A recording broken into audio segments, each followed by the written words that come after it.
Olá, tudo bem? Hoje falaremos sobre avaliação genética com marcadores moleculares e predisposição genética. Toda essa revolução na área científica da genética foi iniciada com dois pesquisadores chamados Watson e Crick. Aqui a gente pode ver o James Watson e aqui a gente pode visualizar o Crick.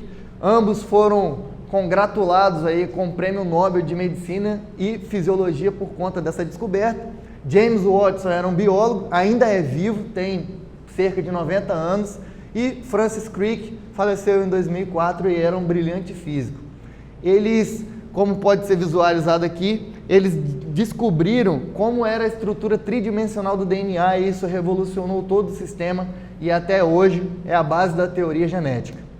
Só para contextualizar, a gente tem aqui um esquema de como essa estrutura foi lapidada. Então, o DNA, conceitualmente, é uma macromolécula com elevado nível de complexidade.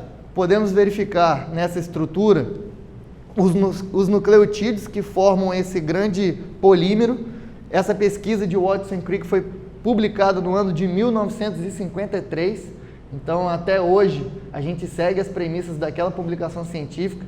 Esses nucleotídeos são a base da estrutura do DNA, eles são os monômeros que constituem os polímeros, a cadeia do ácido desoxirribonucleico, que é como nós chamamos o DNA.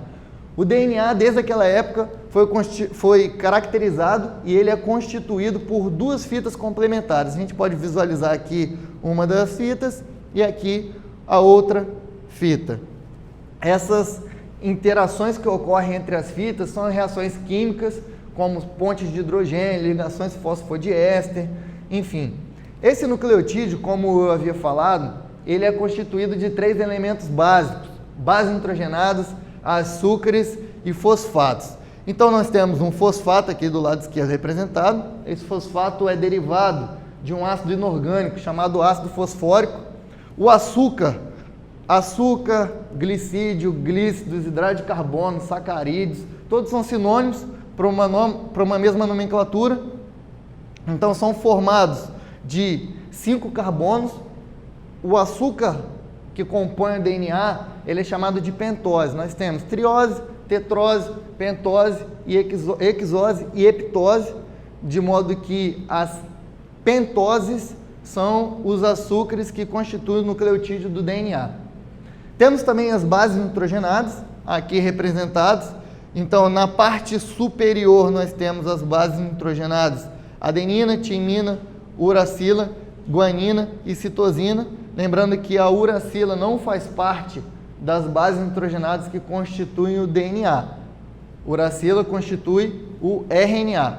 Então, nós temos duas diferenças aqui. A adenina e guanina têm dois anéis orgânicos, são chamadas de purinas. E a timina e a citosina têm um anel orgânico que são chamados de pirimidinas. Essa constituição de base é o que diferencia o DNA de cada um indivíduo desse planeta. Com as descobertas na área de filogenética e de estrutura e sequenciamento de DNA, nós conseguimos então relacionar e concluir que todos os indivíduos presentes nesse planeta têm o mesmo código. Eles estão sob a mesma força seletiva e derivam de um ancestral em comum. Hoje, com muitas técnicas, a gente consegue sequenciar o DNA e conseguir predizer doenças, interações químicas, físicas, predisposições e até, por exemplo, rendimento esportivo, que é o que a gente vai falar aqui hoje, nessa avaliação genética. Então, só para contextualizar, contando uma história, então, no ano 2000, existiu um grande esforço mundial para o sequenciamento do Projeto Genoma, no qual nós descobrimos que o DNA tem mais ou menos 25 mil genes. A gente não sabe exatamente qual é esse número, mas chegamos aí próximo dos 25 mil genes. Esperava-se naquela época que o genoma humano tivesse mais de 100 mil genes e esse número chegou aí a aproximadamente 25 mil genes. A título de curiosidade, o genoma humano tem mais ou menos 3 bilhões de pares de base. Naquela época, o governo americano, que financiou esse projeto Genoma Humano junto com empresas privadas. Eles gastaram alguns bilhões de dólares. Hoje a gente consegue sequenciar o genoma humano com pouco mais de $1.000 em 2 dias e eles demoraram cerca de 13 anos para fazer isso.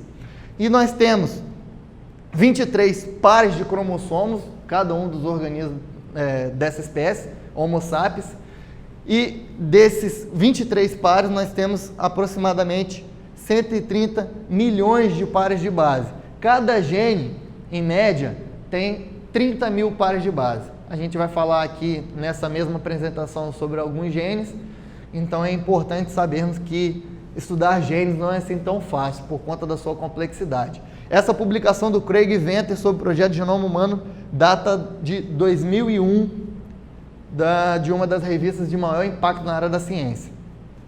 Para entendermos melhor o que viemos fazer aqui a respeito da avaliação genética, eu tenho que falar para vocês sobre o código genético e o dogma da biologia molecular. No que consiste? As informações contidas no DNA, na informação do gene, ou seja, onde nós temos a informação genética base para a produção proteica, essa informação, então, ela sai do núcleo, uma vez que o DNA está presente no núcleo, ela é transcrita na forma de uma mensagem, essa mensagem vai na forma de RNA mensageiro, uma molécula menor, instável e temporária.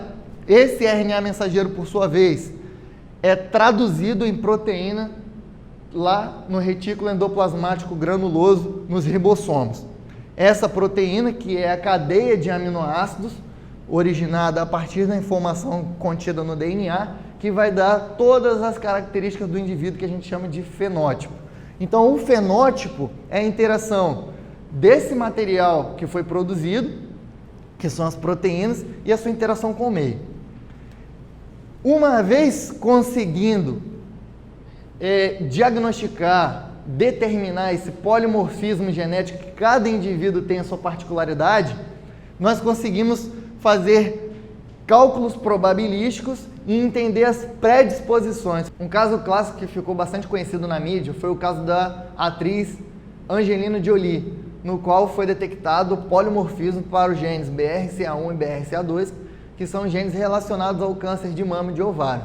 Naquela ocasião, foi decidido, com uma junta médica e de colaboradores da área da saúde, a retirada das mamas, que é o que a gente chama de mastectomia. Nem todos os casos chegam nesse cenário, algumas das vezes é realizado um acompanhamento, um monitoramento desse paciente com exames, e em casos mais extremos é feito como foi realizado a retirada das mamas. Nós temos aqui então, hoje, disponível um arsenal de métodos genéticos com base em biologia molecular para fazer essas análises. Aqui eu mostro para vocês um eletroferograma que foi obtido a partir de uma análise de sequenciamento de DNA, no qual nós temos com muita exatidão o conhecimento das bases nitrogenadas uma a uma. Se for bilhões de pares de base, nós conseguimos fazer isso também. Existem técnicas chamadas de sequenciamento da nova geração, da próxima geração, NGS, né, na sigla em inglês, que é possível fazer o sequenciamento de um genoma inteiro em 2 a 3 dias. Então, pessoal, uma vez com todo esse conhecimento adquirido acerca das análises genéticas e da parte introdutória do DNA, visualizaremos no próximo vídeo 2 exemplos sobre a aplicação direta da análise genética em seres humanos. Até a próxima!